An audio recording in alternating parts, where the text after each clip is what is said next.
Hi friends, ರಾಜ್ಯದಲ್ಲಿರುವ ದಲಿತ ಸಂಸದರು ಯಾರು? ಪರಿಶಿಷ್ಟ ಪಂಗಡಕ್ಕೆ ಸೇರಿದ ಸಂಸದರು ಎಷ್ಟು ಜನ ಇದ್ದಾರೆ? ಎಸ್ಸಿ ಎಸ್ಟಿ ಸಂಸದರಲ್ಲಿ ಸೀನಿಯರ್ ಯಾರು? ಹೆಚ್ಚು ಸಲ ಗೆದ್ದ ದಲಿತ ಸಂಸದರು ಯಾರು? ಎಸ್ಸಿ ಎಸ್ಟಿ ಸಂಸದರು ಮತ್ತವರ ಪತ್ನಿಯ ಹೆಸರಲ್ಲಿರುವ ಆಸ್ತಿ ಎಷ್ಟು? ಇವರು ಓದಿರೋದು ಎಷ್ಟು? ಎಲ್ಲವನ್ನೂ ಈ ವಿಡಿಯೋದಲ್ಲಿ ಹೇಳ್ತೀವಿ. ಅದಕ್ಕೂ ಮುನ್ನ ನೀವಿನ್ನೂ ನಮ್ಮ ಚಾನೆಲ್ಗೆ ಸಬ್ಸ್ಕ್ರೈಬ್ ಆಗಿಲ್ಲ ಅಂದ್ರೆ ಈ ಕೂಡಲೇ ಆಗಿ ಪಕ್ಕದ ಗಂಟೆ ಗುರುತಿನ ಮೇಲೆ ಕ್ಲಿಕ್ ಮಾಡಿ. ರಮೇಶ್ ಜಿಗಜಿಣಗಿ. ಬಿಜೆಪಿಯ ಪ್ರಭಾವಿ ನಾಯಕ ರಮೇಶ್ ಜಿಗಜಿಣಗಿ 3 ಸಲ ವಿಧಾನಸಭೆ ಮತ್ತು 6 ಸಲ ಲೋಕಸಭೆ ಕ್ಷೇತ್ರದಲ್ಲಿ ಸ್ಪರ್ಧಿಸಿ ಗೆದ್ದಿದ್ದಾರೆ. ಸದ್ಯ ವಿಜಯಪುರ ಕ್ಷೇತ್ರದ ಸಂಸದರಾಗಿದ್ದಾರೆ. ಇವರು ಬಿಜೆಪಿ ಸೇರುವ ಮುನ್ನ ಜನತಾದಳ ಲೋಕ ಜನಶಕ್ತಿ ಪಕ್ಷದಲ್ಲಿ ಗುರುತಿಸಿಕೊಂಡಿದ್ರು.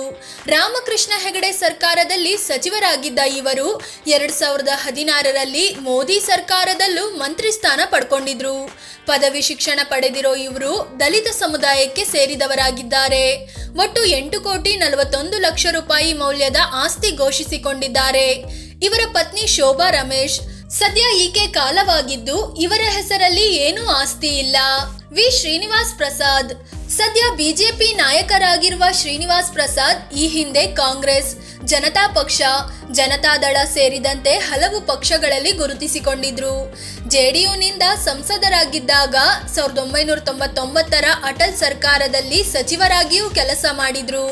2013ರಲ್ಲಿ ಸಿದ್ದರಾಮಯ್ಯ ಸರ್ಕಾರದಲ್ಲೂ ಶ್ರೀನಿವಾಸ್ ಪ್ರಸಾದ್ ಸಚಿವರಾಗಿದ್ರು.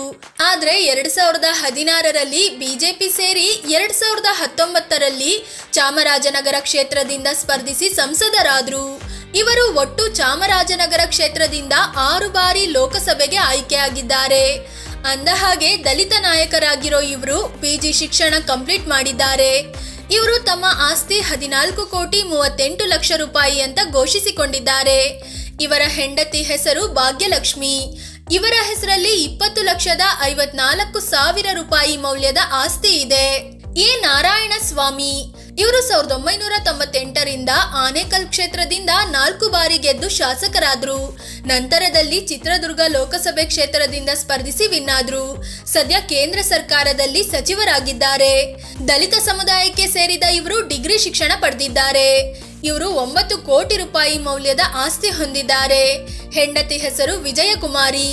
ಈಕೆ ಹೆಸರಲ್ಲಿ 4,78,00,000 ರೂಪಾಯಿ ಮೌಲ್ಯದ ಆಸ್ತಿ ಇದೆ.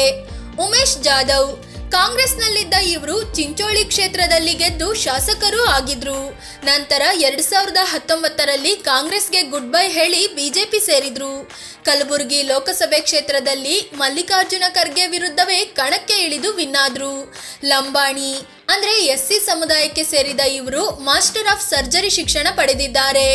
2019ರ ಚುನಾವಣೆ ವೇಳೆ ಇವರು 3,74,00,000 ರೂಪಾಯಿ ಮೌಲ್ಯದ ಆಸ್ತಿ ಹೊಂದಿದ್ರು. ಹೆಂಡತಿ ಗಾಯತ್ರಿ ಬಳಿ 1,79,00,000 ರೂಪಾಯಿ ಮೌಲ್ಯದ ಆಸ್ತಿ ಇದೆ. ಇವರು 435 ಗ್ರಾಂ ಚಿನ್ನ ಕೂಡ ಹೊಂದಿದ್ದಾರೆ. ಎಸ್ ಮುನಿಸ್ವಾಮಿ. ಬಿಜೆಪಿ ನಾಯಕರಾದ ಇವರು ಕೋಲಾರ ಕ್ಷೇತ್ರದ ಸಂಸದರಾಗಿದ್ದಾರೆ. 2019ರಲ್ಲಿ ಮೊದಲ ಬಾರಿಗೆ ಲೋಕಸಭೆಗೆ ಸ್ಪರ್ಧಿಸಿದ್ದ ಇವರು ಕಾಂಗ್ರೆಸ್ ಹಿರಿಯ ನಾಯಕ KH ಮುನಿಯಪ್ಪ ಅವರನ್ನ ಸೋಲಿಸಿದ್ರು. ದಲಿತ ಸಮುದಾಯಕ್ಕೆ ಸೇರಿದ ಇವರು PUC ವರೆಗೆ ಓದಿದ್ದಾರೆ. ಇನ್ನು 17,45,00,000 ರೂಪಾಯಿ ಮೌಲ್ಯದ ಆಸ್ತಿ ಹೊಂದಿದ್ದಾರೆ. ಇವರ ಹೆಂಡತಿ ಶೈಲಜಾ ಬಳಿ 8,04,00,000 ರೂಪಾಯಿ ಆಸ್ತಿ ಇದೆ. ಹಾಗೆ 900 ಗ್ರಾಂನಷ್ಟು ಚಿನ್ನ ಇದೆ. ರಾಜ ಅಮರೇಶ್ವರ ನಾಯಕ್. 2013ರವರೆಗೆ ಕಾಂಗ್ರೆಸ್ನಲ್ಲಿ ಗುರುತಿಸಿಕೊಂಡಿದ್ದ ಇವರು 2 ಸಲ ಶಾಸಕರಾಗಿ 1 ಸಲ ಸಚಿವರು ಆಗಿದ್ರು. 2013ರಲ್ಲಿ JDS ಸೇರಿದ ರಾಜ ಅಮರೇಶ್ವರ ನಾಯಕ್ 2014ರ ವೇಳೆಗೆ ಬಿಜೆಪಿಗೆ ಜೈ ಅಂದ್ರು. 2019ರಲ್ಲಿ ರಾಯಚೂರು ಲೋಕಸಭೆ ಕ್ಷೇತ್ರದಿಂದ ಗೆದ್ದು ಸಂಸದರಾದ್ರು. ಎಸ್ಟಿ ಸಮುದಾಯಕ್ಕೆ ಸೇರಿದ ಇವರು ಪದವಿ ಶಿಕ್ಷಣ ಪಡೆದಿದ್ದಾರೆ. ಜೊತೆಗೆ 3,60,00,000 ರೂಪಾಯಿ ಮೌಲ್ಯದ ಆಸ್ತಿ ಘೋಷಿಸಿಕೊಂಡಿದ್ದಾರೆ.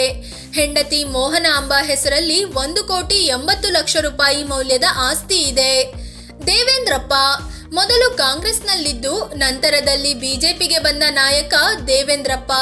ಇವರು 2019ರ ಲೋಕಸಭಾ ಚುನಾವಣೆಯಲ್ಲಿ ಬಳ್ಳಾರಿಯಿಂದ ಕಣಕ್ಕೆ ಇಳಿದಿದ್ರು. ಅಲ್ಲಿ ಕಾಂಗ್ರೆಸ್ನ ಉಗ್ರಪ್ಪ ವಿರುದ್ಧ ಗೆಲುವು ಸಾಧಿಸಿದ್ರು. ಇವರು ರಮೇಶ್ ಜಾರಕಿಹೊಳಿ ಅವರ ಸಂಬಂಧಿಯೂ ಹೌದು. ದೇವೇಂದ್ರಪ್ಪ ಗೆಲುವಿಗೆ ರಮೇಶ್ ಜಾರಕಿಹೊಳಿ ಮತ್ತು ಬಳ್ಳಾರಿಯ ಪ್ರಬಲ ನಾಯಕ ಶ್ರೀರಾಮುಲು ಅವರ ಬೆಂಬಲ ಪ್ರಮುಖ ಕಾರಣವಾಗಿತ್ತು. ನಾಯಕ ಸಮುದಾಯಕ್ಕೆ ಸೇರಿದ ಇವರು 7ನೇ ಕ್ಲಾಸ್ ಓದಿದ್ದಾರೆ. ಇವರ ಬಳಿ 4 ಕೋಟಿ 10 ಲಕ್ಷ ರೂಪಾಯಿ ಮೌಲ್ಯದ ಆಸ್ತಿ ಇದೆ. ಇವರ ಪತ್ನಿ ಹೆಸರು ವೈ ಸುಶೀಲಮ್ಮ. ಈಕೆ ಹೆಸರಲ್ಲಿ 64 ಲಕ್ಷ ರೂಪಾಯಿ ಮೌಲ್ಯದ ಆಸ್ತಿ ಇದೆ. ಫ್ರೆಂಡ್ಸ್, ಎಸ್ಸಿ ಮತ್ತು ಎಸ್ಟಿ ಸಮುದಾಯದವರು ಅವರಿಗೆ ಮೀಸಲು ಇರುವ ಕ್ಷೇತ್ರಗಳಲ್ಲಿ ಮಾತ್ರವೇ ಗೆಲುವು ಕಂಡಿರುವುದನ್ನ ನಾವಿಲ್ಲಿ ಗಮನಿಸಬಹುದು. ಜೊತೆಗೆ ಎಲ್ಲಾ ಎಸ್ಸಿ ಎಸ್ಟಿ ಕ್ಷೇತ್ರಗಳಲ್ಲಿ ಬಿಜೆಪಿಯ ಸಂಸದರೇ ಇದ್ದಾರೆ. ಇವರಲ್ಲಿ ಯಾರು ಬೆಸ್ಟ್ ಅಂತ ಕಾಮೆಂಟ್ ಮಾಡಿ ಹೇಳಿ. ಅದೇ ರೀತಿ ನೀವಿನ್ನೂ ನಮ್ಮ ಚಾನೆಲ್ಗೆ ಸಬ್ಸ್ಕ್ರೈಬ್ ಆಗಿಲ್ಲ ಅಂದ್ರೆ ಈ ಕೂಡಲೇ ಆಗಿ ಪಕ್ಕದ ಗಂಟೆ ಗುರುತಿನ ಮೇಲೆ ಕ್ಲಿಕ್ ಮಾಡಿ. ಧನ್ಯವಾದ.